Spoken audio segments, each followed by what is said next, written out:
Fabio Vieira. Zinchenko. Ødegaard. Saka for Trossard! Beautiful football. Arsenal hit the front. Leandro Trossard. Well, some beautiful one-touch passes before that goal was delivered. Just how good was the goal, Righty? Yeah, it was a great goal, and it was something that they had to do, because I think it would have been futile to continually put the ball into that box for Everton to continue to head it away. So for them to continue to take those short ones, and they built it up, and it was very well constructed in the end. What impressed you most about it, Alan? Just the way they moved it at pace, because that's I think was the thing that was missing in the first half, other than trying to make the pitch bigger, which they tried to do that, but also it was like moving 1-2 touch, because that's how you're able to beat a team that has a low block, that gets everyone behind the ball in numbers and tries to frustrate you. You do that and you beat it by moving the ball quickly. Well, let's have a look at the goal, shall we, and just see exactly how it unfolded, because it was beautiful in the build-up, Righty? Yeah, it was, but like I say, it was a short corner, and, you know, you want to pull them out. You want to pull them out of position. It's great play here from Fabio Vieira to keep it moving. And then from here, look how quickly they're passing it. Everton can't get near them. Everybody's just one step too slow. And that is what we said at half-time, that they need to do, pass the ball quicker. It's just perfect. It's perfect that they got the opportunity to do it at a corner where they're already in that third of the pitch, passing the ball, great movement off the ball from everybody. And then Trossard with the outside. That's a fantastic finish, coming across him on his left foot. You know, it's very underrated, this finish. Brilliant. And then open his foot. That's fantastic. Yeah. Brilliant goal. And from a defender's point of view, is there anything that the defence could have done better here? No, but you know, it also comes down to the way your team is set up, right? You start the game, you know that you have to come back in the sense of the wingers for Everton, but then Trossard is one of the guys that comes on, and he wants to prove a point also, because when you're sitting on the bench, you always want to make sure that your manager gets a feeling like, listen, this is the guy that I might have to start the next time, and this is what Trossard kind of implement a little bit more pressure on him. Yeah, and with so much competition now in this Arsenal squad, how important was it that he delivered today? Well, it's important because, like the manager's saying, he wants to make sure that there's competition for places. It's what we're seeing with Raya and we're seeing with Ramsdale. You know, you want players playing at that level, knowing that when they come in, they have to bring something. They have to do something because, like I was saying, he needs something different. And what's got to happen is everybody's got to understand in this Arsenal side that they're all going to have to play a part if they're going to try and beat City, or whoever's going to, or I should say, to try and win it. So people have got to come in and they've just got to focus on what they're doing the best they can. And if it's good enough to keep other people out of the team, then brilliant. But other than that, I believe that whoever's playing well at the time, the form, get in the team. Yeah, absolutely. I mean, it's interesting when you look at Arsenal now this season, it seems like they're finding different ways to beat teams that perhaps might have been a bit more difficult in the past, but they have to have a plan A and plan B, and they've shown that they have that. Yeah, well, I think that's what we were trying to say before the game is that because they did really well last year, ultimately fell at the final hurdle. But I think a lot of people sort of expected that because of the size of the squad. But now he's got different options. Quality. He's certainly improved the squad, but he's also changing one or two things which he believes he has to do because they got so close last year that ultimately that wasn't good enough. So he has to go again and do it differently this time.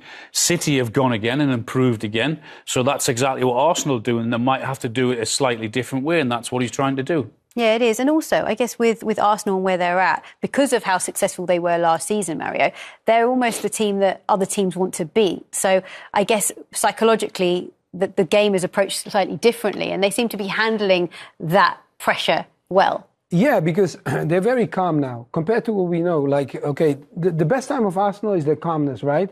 And when they weren't that calm was when they were not as balanced the way you mentioned the names already. Now they have everything in place. So it comes down now, look, we looked at a game and you see in the middle of the park how they play the game, you know, Ødegaard, Rice, how they control it, and they're making sure that they keep the tempo really high.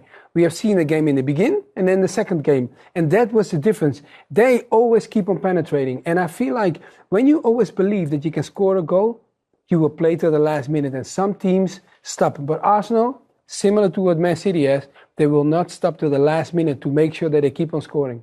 Now, in all of this, there's a few players we haven't actually spoken about at all. One of them being Declan Rice, who, of course, had a phenomenal game against Manchester United. But how good was he today? Well, again, the fact that Declan's quiet and we're not speaking about him proves that he's gone about his job and he's done it very well. And that's exactly what he does. And what we saw against Man United when he got all those headlines, because he scored the goal, but he's been playing similar to that. Declan is 8.5, 9 out of 10 every week.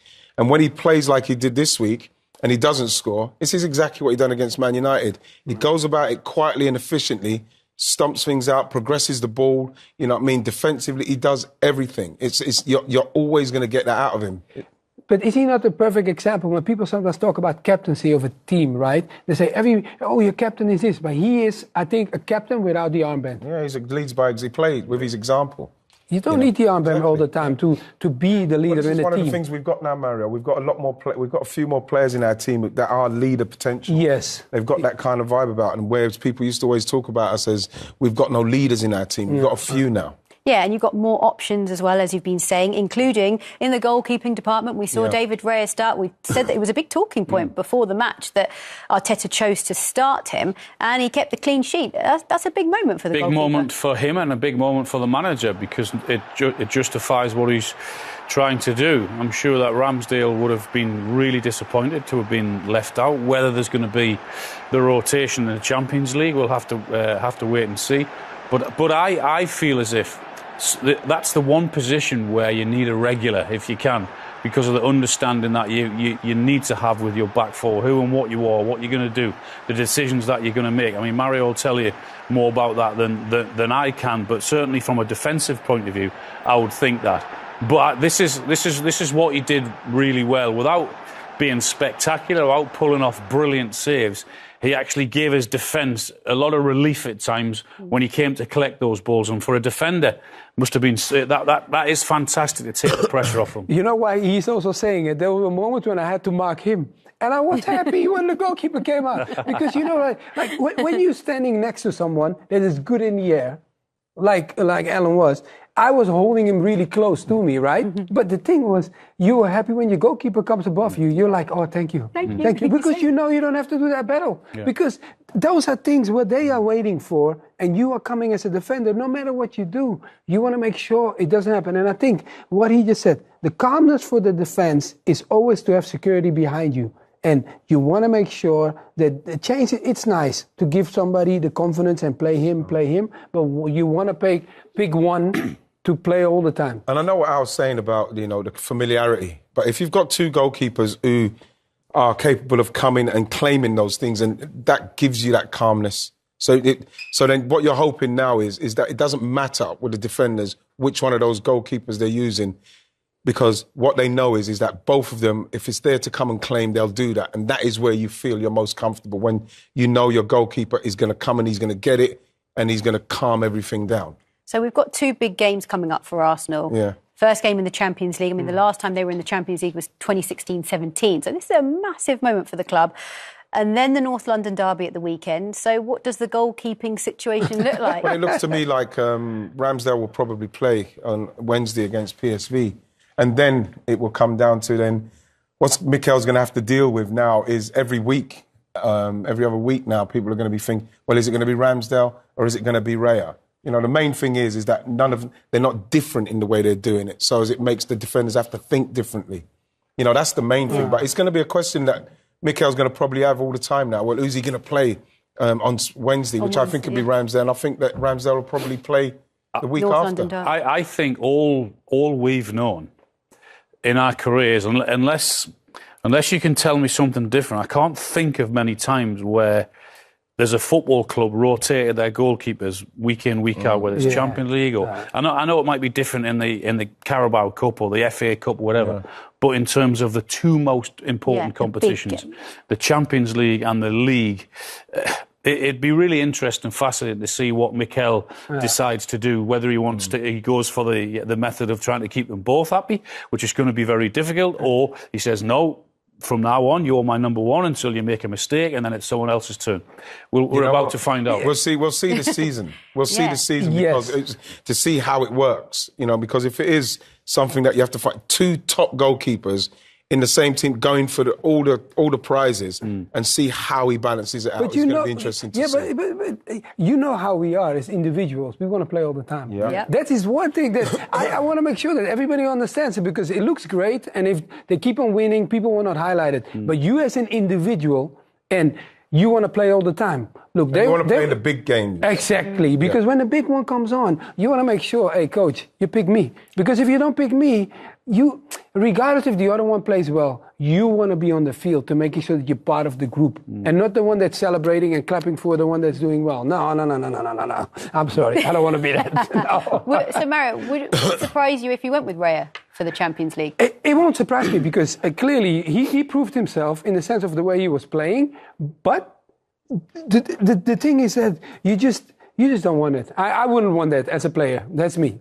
You know, we can't forget how great Aaron Ramsdale's been for us. Yeah. You know, so for Aaron Ramsdale to have an international goalkeeper as his number 2, or whichever one you want to call 1 and 2, it's fantastic for the both of them. It comes down to both of them having to be the best they have to be. Would you like it being rotated when you were... Exactly. It's easy. Yeah, but Just ask the question now. Yeah, but the thing is, I wouldn't like to have been rotated, but I wouldn't have got rotated. But if I was playing, what would you say if you had to rotate with me? It's a different time. It's a different time. Back then, I wasn't getting rotated, and maybe it might be me being a little bit big-headed. But the fact is, I didn't get rotated. I don't have to think about it. If we were in the green room, he might give us a slightly different answer. Okay, so we've got 2 strikers with us. Al, who would you rather go up against, Raya or Ramsdale? It wouldn't bother me. I'd still score. Wow. It's easy for us to say this now. Oh my God. You see, now you understand. When I had to mock him, it's like I was married to him. You see what he said? And now you get it. Oh, fantastic. Oh, it's brilliant. Well, so let's have a look at a couple of the talking points. Martinelli did get on the score sheet, didn't he? But Nketiah was offside marginally. Let's revisit that. What did we think of this? Well, like I said before, you know, it's something that annoys me, watching players not get themselves back on side. It was something that when we played, it was one of the things that you, in training, you know, even when they were doing just the games, you said, get back on side. All you got to do is get yourself back on side, because that can happen. All of a sudden, the ball will come to you. You're on side, you link the play, and then this is a goal. And I think that the margins we're dealing with now is something they've got to get back to. They've got to get back to centre forwards. Once they've gone running an offside position, get yourself back on side as soon as you can, because that can happen. Simple. Young is a very happy guy, at this moment. Young was very happy that moment happened, because that pass killed him. Well, we've had this whole sort of talking point and conversation about Nketiah or Jesus. Of course, Nketiah started today. I'm sure Jesus will probably start midweek. But what more do you want to see from Nketiah? I think we'll continue to have the discussion to say, is he the elite? Is he the top draw striker that perhaps Arsenal need to go to that next level?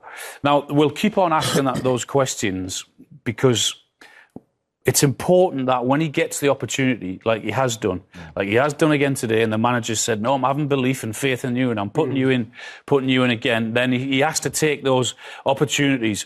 And today, I just thought there were 2 or 3 occasions, one being the disallowed goal. There was a couple in that second half where I'm thinking, come on, get on the end of it, get into that 6-yard box and get that little tap in that all great strikers do. And it was just a split second where he was a little bit slow. So until he keeps or does that, then those questions are still going to be asked.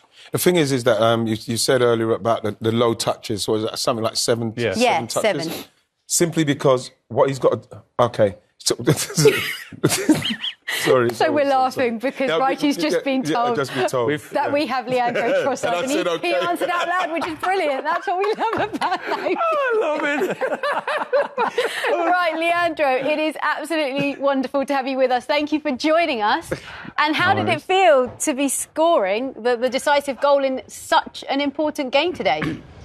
Yeah, it's always nice to score, obviously. But yeah, we knew it would be a tough game today, and that we needed to take our chances. And luckily we did with my goal, and it gave us the 3 points. Leandro, hi, it's Alan Shearer. Hello. We're just having a discussion about squad and rotation.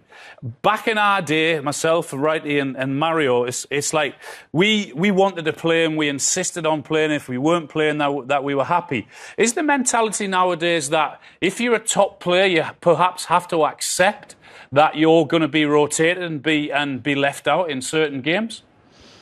Yeah, I think so. Obviously, everyone wants to play every game. But yeah, if you have a squad of 20 to 25 players who are all exceptional, it's hard to get everyone game time, obviously. But I think the competition push you as well, and obviously we have a great squad. So. But this is Mario Melchior speaking, Leandro. Hi. But I saw your goal for Belgium, right? You scored an amazing goal, and then you come back in your team and you're not starting. Your confidence is, of course, very high. And I saw you hugging your coach. Mm-hmm. What do you feel inside, my friend? I want to know that. Tell us the truth. Tell us the truth. I want to know what's cooking in that body, man. Tell me. Happiness, of course. Like you said, I scored a great goal on the international, and I'm feeling good at the moment. I've been in preseason as well, and obviously I want to play. And the only thing where I can show I have to play more is on the pitch, and I think I've done that today. And I'm happy that I helped the team to get the 3 points. Leandro, it's Ian Wright. I just wanted to ask about how frustrating the first half was. 78% possession. What are you thinking? Are you thinking we just got to keep doing what we're doing? We need to pass it quicker. What are you thinking? Because it's getting more and more frustrating. Yeah, that we need to be patient. Obviously, we knew it would be a tough game and that they would defend the goal with their lives. And at one point, that the chances would come. And like I said, then it's up to us to take them and score a goal. And I think we defended the box really well as well today. And then, you can see 1 goal is enough to win a game, and we're really happy with it. And Leandro, I mean, last season, we've been talking about it in the studio, Arsenal came so close. So how does it feel now this season, being that team that all of the others really want to beat? Does your preparation take a different course? What is it like? No, I think it's quite similar. Obviously, we were so close, and we want to compete this season as well. And I think we added a lot of exceptional players as well, but obviously they're Declan, Timber obviously is now injured, unlucky, but Kai. I think we have a great squad to compete this season on all levels, and it's an amazing team spirit at the moment. Everyone is, I think, happy and pushing each other, and that's what is football all about. Leandro, just a quick one. Do you ever look and see what Man City have done, if they've won or anything? Do you ever look and see, oh no, they've won again? Yeah, you hear. I knew he was going to laugh. You obviously hear the scores, and if you don't see, you will obviously have a look at the other scores as well, so you always know before a game what they've done, or they have to play at the same time or something like that. Do you feel pressure because of that? Do you feel like we have to beat Everton now because we have to stay amongst it with those 3 points? We have to get 3 points. No, I don't think so. We want to win every game, and that's our approach every single match, that we want to win and take as much points as possible, and that's our thinking behind it. Nice. Well, thank you very much for joining us, Leandro. No Best problem. of luck in the Champions League midweek. Thank you. Well done, Leandro. You're the in best. the North London derby. Yeah, right. You made Brighton very happy. Thank you. Well, before we spoke to Leandro and you let us know that he was Yes. there, thank you for that, by the way. No worries. We were talking about Nketiah, and Al was talking Yes. about what he needs to improve on. How do you get those improvements out of him? I think that what you saw today, like you was talking about being a low-touch striker, what happens is that when you get like this one here, that is for me a meat and drink one for a forward. You have to be gambling at this stage. He's on the right side here. From now, he's got to be moving already. He's got to be closer to that defender. This goes past that defender, so he's got to be at least sliding or something to finish that off. Those are the things that if you're low touch, then you've got to make it up in the box. Those are the places. Here, he's got to shoot there, Al. Yeah. I think the chances there, that's what you've got to do. That's kind of half chances. And when you've got someone like Jesus who's going to come on and probably who will start in front of you, every opportunity you get to take a half chance or get a shot on target, you have to take it, because that's the thing that's going to keep you in the team and keep people saying, well, Eddie's got to play. Because that's what they were saying before this game. He deserves his chance. But then when you see little things like we just pointed out there and what Al said about certain touches and certain finishes. You have to do those at this level. It's You almost have to. it's almost like Riley's saying. It's like you want the defender, as a defender, you want to panic. Panicking meaning that you don't know where he is because he's always there. And I think that is kind of a thing that if he wants to put pressure on the likes of myself, then you don't know where he is, but you always know he's around you. And that is always a problem for the defender to keep on thinking. And I think if he does that, it becomes way more enjoyable for himself. And I guess that's something that will evolve for him. Is it coaching that will get that out of him, or learning from other strikers? How does he learn? A bit of everything. A bit of watching other strikers, elite strikers, doing what they're doing in training. Also taking hints or coaching from the staff and Mikel Arteta. There's definitely a centre forward in there. Without a doubt. There's no doubt about it. He'll score goals at the highest level, but it's just those little tiny things when you get the opportunity to take them and to have that little bit of movement, then you have to do it. Otherwise, there'll always be that little question: Is it elite? Is he something different from a good striker to going to a very good striker? Yeah, it's all fine margins, isn't it? Well, let's hope he watches this back because he could learn a lot from what you've all just said. Here's the Arsenal boss. Well, Mikel, the curse is broken. What does it mean to come to your old club and win? They caused you some pain over the last few years. Yeah, we talked about it. This is the challenge. For 6 years we haven't won here, and there were a few reasons for it. And it's how we do things, but as well the input that you put in every single action and how you impose in this ground. And I think we played an incredible game. We kept them really, really quiet. We created many, many chances. Probably the first goal as well should be allowed, and we dominated the game, and we are extremely happy to go away with a win, with a clean sheet, and with a good feeling. Yeah, so it's actually easier to talk about that disallowed goal because you've won anyway. But so, what did you make of it? Yeah, it comes off the opponent, but I don't know the reason why they've done it. We are sitting here today and we don't need it, but that could have changed the game as well much earlier. And how is Martinelli? Yeah, he felt something. So one of the sprints, I don't know if it was the action when he goes and scores the goal of the next one, he felt something in his hammy, so he will need to be assessed. Okay, so what did you do here today that you've not done in the last 5 visits? I think we took the game for longer periods to the areas that we wanted, in the way that we wanted, and we looked really solid, and we gave very, very, very little away, if I don't say nothing, because they haven't created a single chance. And that shows maturity, desire, but as well intelligence, because it's about the fight, and it's really good, and the fight, and win the duel and the second ball, but at the end, that game, we're not going to win it against them, because they are bigger and they are stronger than us. But the other one, we managed to do it, and I'm really pleased the way we played. Did you start to worry? Obviously, we've touched on the disallowed goal at a certain point with your record here. Does the goal come just in time? You're starting to think, it's going to be again. Another chance, and you get momentum, and you get the territory and everything, and you don't get it. But at the end, we found a way to score, and we were really solid defensively as well. So Trossard's had to be patient at the start of this season, but that is some finish, isn't it?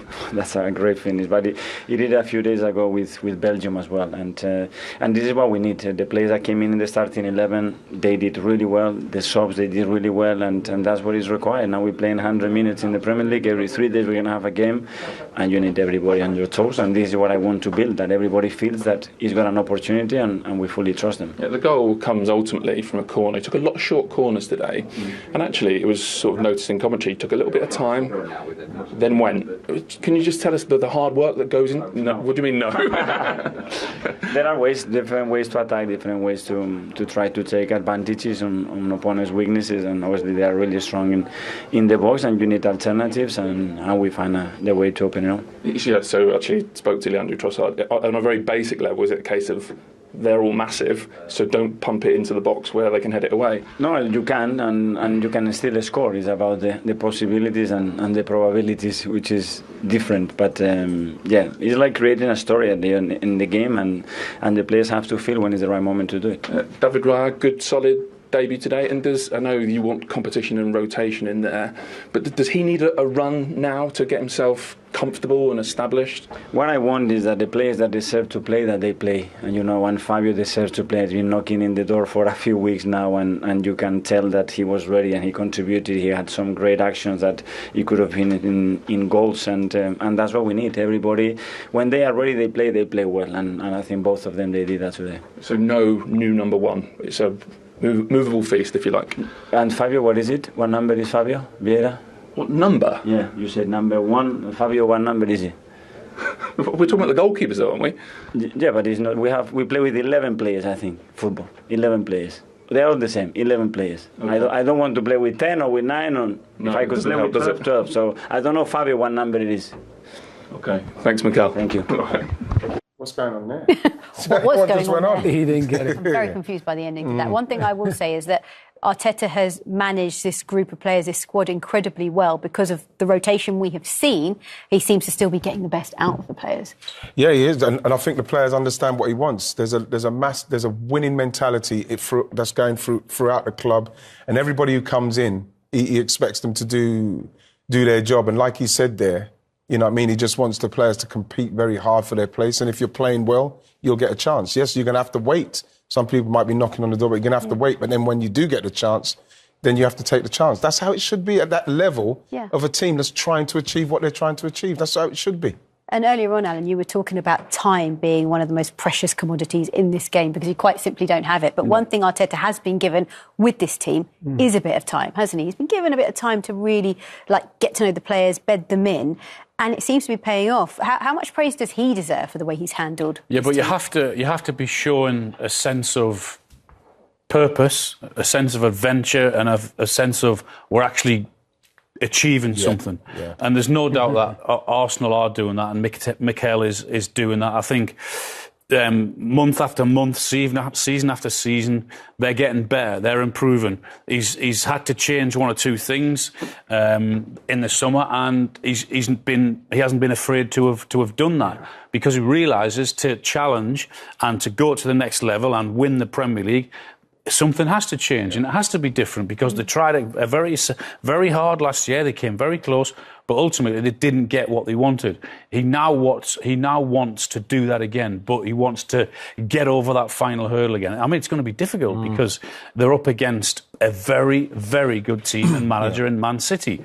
In a way, they're slightly unlucky that in this era they've come up against City, who are so great and who have been dominating for so long. Because in other seasons, he would have won that. Yeah. But he deserves a lot of credit, because you can tell he's not frightened to make big decisions, and you have to do that as a manager. Yeah, you have to be brave, you have to be bold as a manager, don't you? And you think about Manchester City setting the bar. Obviously, the teams that are vying for top four, they have to live up to those standards, don't they, if they want to make it into the top four? And also because you think about Man City, Liverpool, they're there or thereabouts. Brighton will be up there. Manchester United, potentially Chelsea, I don't know. But Arsenal, for sure, you would think would... Newcastle. I was getting to that. I knew it was going to say that. Saving the best. But they have to keep raising their levels because there's so much competition, is what I'm trying to say. But they kind of answered us a little bit in a way. I think the Declan Rice moment was kind of the biggest answer for us to understand what their objective is.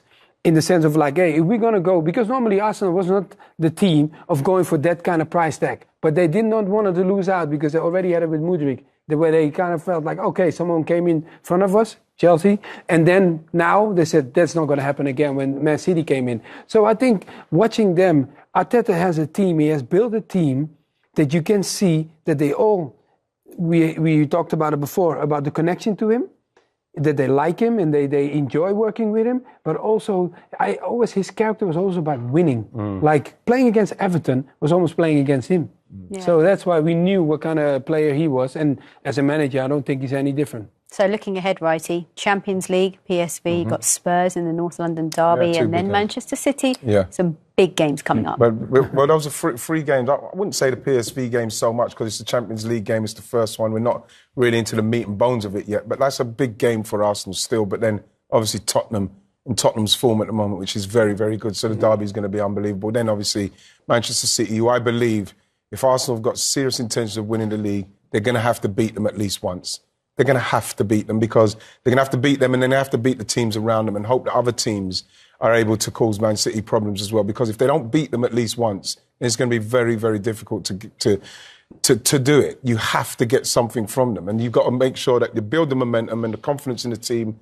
So by the time you get to them, which I'm quite pleased that they dug this one out and they're going to get through PSV and then they're going to get to City, and we're ready for it after Tottenham. After Tottenham, then it's City. We've got to be ready for that game because We've got to understand you have to get something from City. We have to beat them at least once in this season. We have to beat them.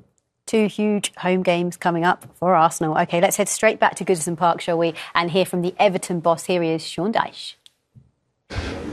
Well, Sean, it took a real moment of quality to settle it. What did you make of the 90 minutes plus? Yeah, we defended in numbers, which you have to against teams like this often, not always, but often. Did well on that side of the game, but with the ball, we're miles off. We give it away too many times. When you break their play and you counter, you've got to keep the ball. You've got to play with them bits of quality which we never found. And really, I mean, I appreciate you thinking it's a good finish, but it's a poor, from our setup point of view, it's a poor goal. Yeah, Ashley Young said exactly the same thing. So what needs to be better to stop them working it into that situation? Well, just the details. You know, we set the players up, but the details have cost us all season. That's something we've got to correct. I mentioned it before the game. I mention it again now. You know, both boxes are vital. You've got to stay focused. We know they're a good side. They've got some top players. They've shown that last season. Nearly went to win the title.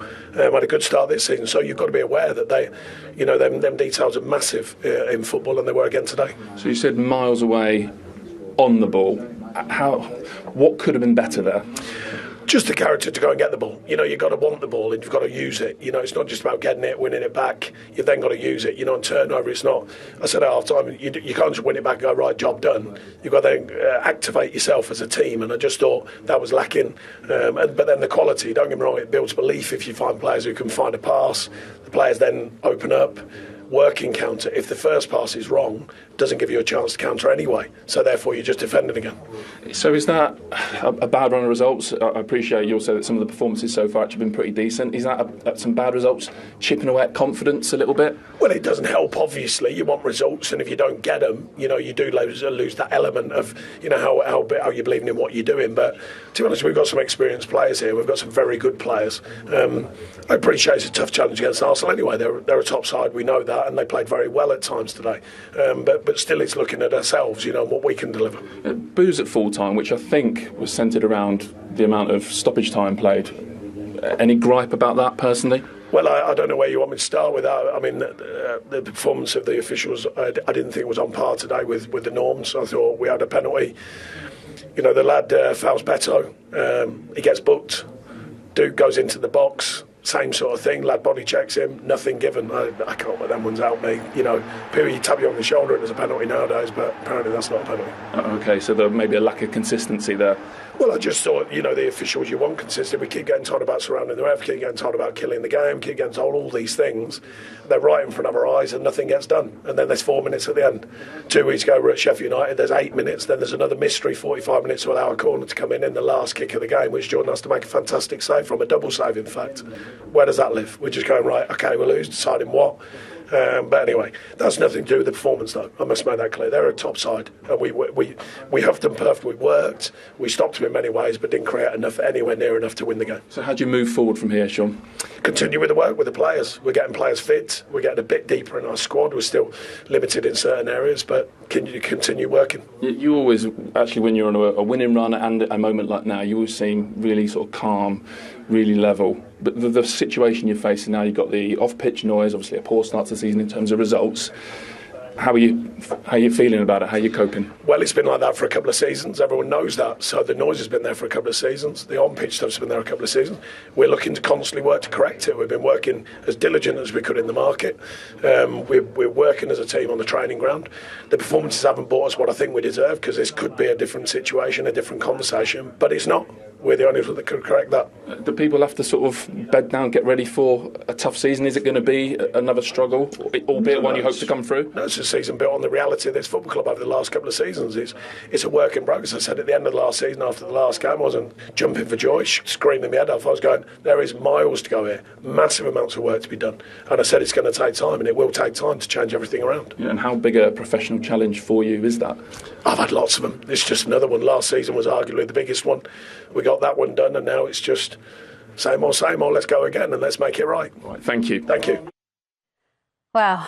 Well, it's a long season ahead, isn't it? I mean, they're only 5 games in, but it feels like Everton are already going to be battling relegation with the way things have gone so far. He talked about the fact that there's been fine details that have cost them this season. Team goes down, what do you do next? And I don't think they had an answer to that. And I think that is going to be very important for him, because they tried to come out and try to attack Arsenal now. But they did not have an answer to that. And now, looking at the games that are coming up, their next game is Brentford. Then they got Brentford, Villa, they play Luton, and then they're going to have their big one against Liverpool. So, Bournemouth comes before that, and then Liverpool. But you need to win those games from the teams around you. Especially against Luton, right? Yeah, because I've been in this situation. Where they're in now, I've been there. When I came to England, I knew your competition around that at the bottom, you got to win. It's a different league. Then you get, exactly. And then when you play Liverpool, when you go against Liverpool, your derby game, you now come in with confidence. If they don't win that game is going to be tough. I totally understand and get his frustration about that penalty incident. Yeah. Because all players, coaches, managers want is consistency. Now, I understand the assistant rather than the referee has given that. But when you're seeing one that's given like that and not the one that's given today, you think, come on, man. I mean, we just want a little bit of consistency. Yeah, and that's all. And a bit of common sense with it as well in respects of the proximity of where the ball is and where the goalkeeper is, where he's pulling out. Is Gordon going to get on that ball, and is that a goal scoring opportunity? So that we know what the player's trying to do there. The same with Decore here, as much as we could see it. Saw the Newcastle one given. Decore's one, I actually thought that he knocked the ball too far. Now, just to say that, I'm not biased. I'm a Newcastle fan. I just don't. Are you not biased? Are you not biased? No, not in this one. But the thing is that the referees have got to start seeing, like, we can see that. Yeah. Those two are not penalties. Yeah. They are not penalties. Yeah, none of them. But one's given and one's not. And that's what Sean Dyche is complaining about. It's also, as a And he's right defender, to I would be complain. upset if they would have given that penalty. Me as a defender, I would be very angry. And I would be right in his face and saying, like, okay, not touching him because that's a different way now. But I would be standing in front of him and saying, like, come on now, ref, are you kidding? Yeah. Come on, you cannot give that penalty because I'm holding back, I'm holding in, and I don't want to touch him, but he's touching me. Yeah. What's the answer to wrap this up? Might be a difficult question, but how do we get consistency, Alan? What do we have to do? How long we got? Talk together. You know what I think? If Howard Webb will get it done. I believe. Yeah, he's trying really hard. He's trying so hard. He's trying to improve. He's working hard. There's certainly more communication. He's trying to improve refereeing standards. We probably have to accept that it's going to take time to do that. That's all it is. We'll park that.